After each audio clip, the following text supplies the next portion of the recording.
Hello बच्चों, हम इस वीडियो में क्लास 9 के चैप्टर 7 जीवों की में विविधता के अंतर्गत पादप जगत यानी प्लांटी का वर्गीकरण देखेंगे। पौधों का वर्गीकृत करने का जो आधार है वो पहला है पादप शरीर का विकास एवं विभेदन, अर्थात कि पादप का शरीर जड़, तना और पत्ती में विभेदित है या नहीं। दूसरा, संवहन ऊतक मौजूद है या नहीं। तीसरा, पौधे में बीज धारण करने की क्षमता है या नहीं। और चौथा है बीज का फल के अंदर उपस्थिति, यानी बीज फल के अंदर है या बीज फल के बाहर। अब जो पहला वर्ग है, जो सबसे सिंपल हम पादप वर्ग कहते हैं, वो है थैलोफाइटा। इस वर्ग के पौधों में शरीर जड़ तना में विभेदित नहीं होता, यानी उसमें जड़ तना मौजूद नहीं होते। इस समूह के पादप अधिकांशतः जलीय होते हैं। इनके जनन तंत्र स्पष्ट नहीं होते।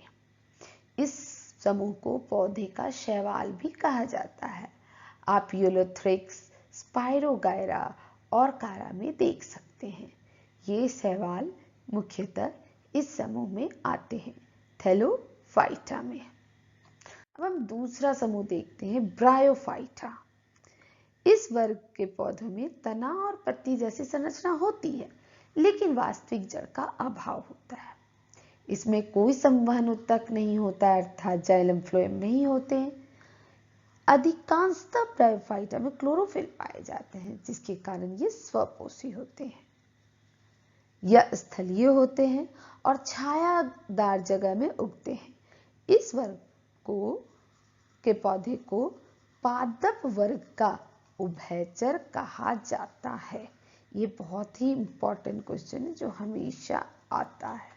इस वर्ग को पादप वर्ग का उभयचर कहा जाता है। उदाहरण है फ्यूनेरिया, मार्केसिया, मॉस, रिक्सिया। ये आप देख रहे हैं, ये रिक्सिया है, मार्केसिया और फ्यूनेरिया है। अब इसके बाद वाला जो वर्ग है वो है हमारा टेरिडोफाइटा। इस वर्ग के पौधे का शरीर जड़, तना और पत्ती में विभाजित होता है। इसमें संवहन ऊतक होते हैं। अब तक हमने जो भी देखा, थैलोफाइटा, ब्रायोफाइटा में संवहन ऊतक नहीं थी, लेकिन टेरिडोफाइटा पहला ऐसा वर्ग है जिसमें संवहन ऊतक शुरू हुआ। इस वर्ग की पत्तियां जो हैं वो पंख के समान होती है, इसीलिए इसका नाम है टेरिडो। टेरिडो का अर्थ ही होता है पंख। इस वर्ग के पादप में जनन अंग प्रत्यक्ष नहीं होते, यानी वो दिखाई नहीं देते हैं। मार्सेलिया और फर्न इसके उदाहरण हैं।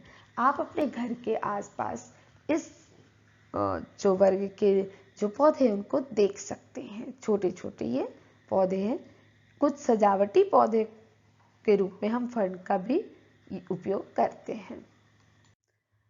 अब इस तरह से ये तीनों वर्ग क्या था, ये तीनों वर्ग क्रिप्टोगैम समूह में आते हैं। क्रिप्टोगैम समूह क्या है?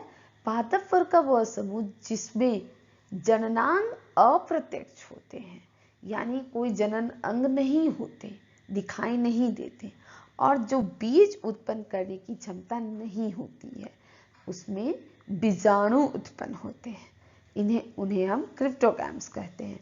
तो ये थैलोफाइटा, ब्रायोफाइटा एंड टेरिडोफाइटा, ये तीनों इसी क्रिप्टोगैम समूह के तीन वर्ग हैं। आगे जाते हैं फेनरोगैम्स। फेनरोगैम्स पौधे का वह वर्ग है जिसमें जनन अंग पूर्ण विकसित होते हैं और विभेदित भी होते हैं, और ये जन्म के बाद बीज उत्पन्न करने वाले पौधे हैं। अब बीज की अवस्था के आधार पर इस वर्ग के पौधों को पुनः दो वर्ग में बांटा गया है, जिम्नोस्पर्म अनावृत बीजी और एंजियोस्पर्म जिसको आवृत बीजी पौधे कहते हैं। जिम्नोस्पर्म दो शब्द से बना है, जिम्नो और स्पर्मा। जिम्नो का अर्थ होता है नग्न और स्पर्मा का होता है बीज, अर्थात इस वर्ग के जो बीज हैं वो फल के अंदर नहीं होते, इसीलिए इन्हें नग्न बीज पौधे भी कहते हैं।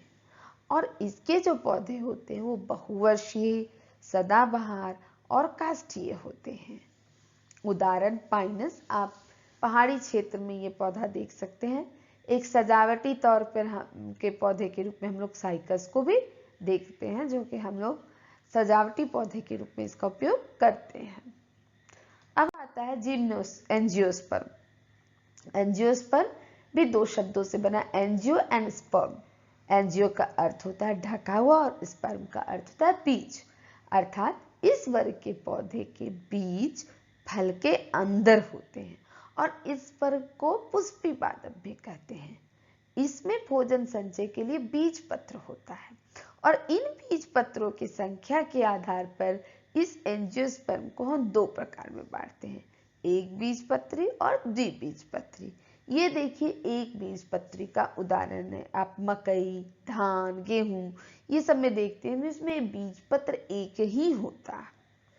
वही द्विबीजपत्री का उदाहरण है चना। आप देख रहे हैं ये दोनों उसके द्विबीजपत्री। आप जितने दलहन देखे हैं, अरहर, चना, मूंग, उसमें दो बीज पत्र मौजूद, अपने आप ये दो अलग हो जाते हैं। ये चना का ये दोनों द्विबीज पत्र दिख रहा है। तो एंजियोस्पर्म को हम बीज पत्र के आधार पर दो प्रकार में बांटे, एक बीजपत्री और द्विबीजपत्री। तो इस तरह से हम पूरे पादप जगत को वर्गीकृत करेंगे। तो पहले पूरे पादप जगत को हम दो प्रकार में बांट सकते हैं, क्रिप्टोगैम्स और फेनेरोगैम्स। क्रिप्टोगैम्स अपुष्पोद्भिद वर्ग, यानी जिसमें पुष्प नहीं होते हैं। फेनेरोगैम्स जिसमें पुष्प होते हैं। इस क्रिप्टोगैम्स को तीन प्रकार में बांट सकते हैं, थैलोफाइटा, ब्रायोफाइटा एंड टेरिडोफाइटा। और इस थैलोफाइटा को हम आगे शैवाल, कवक और लाइकेन में बांटते हैं। अब जो फेनेरोगैम्स प्लांट हैं, यानी जिसमें पुष्प होते हैं, उसको हम दो प्रकार में बांटते हैं, जिम्नोस्पर्म एंड एंजियोस्पर्म, नग्न बीजी और आवृत बीजी। नग्न बीजी यानी जिसके बीज फल के अंदर नहीं है, और आवृत बीजी यानी जिसके बीज फल के अंदर है। इस आवृत बीजी पौधे को पुनः हम दो प्रकार में बांट सकते हैं, एक बीजपत्री पौधा जिसको हम लोग मोनोकॉट प्लांट कहते हैं, और द्विबीजपत्री जिसको हम लोग डाइकॉट प्लांट कहते हैं। हमारा आम, चना ये सब द्विबीजपत्री है। तो बच्चों, आपने इस पूरे पादप जगत का वर्गीकरण देखा कि इस पूरे पादप जगत को हम उसके विभेदीकरण, संवहन ऊतक के आधार पर हम किस किस वर्ग में बांट सकते हैं। आशा है कि आपको ये पूरा वर्गीकरण समझ में आया होगा। Thank you.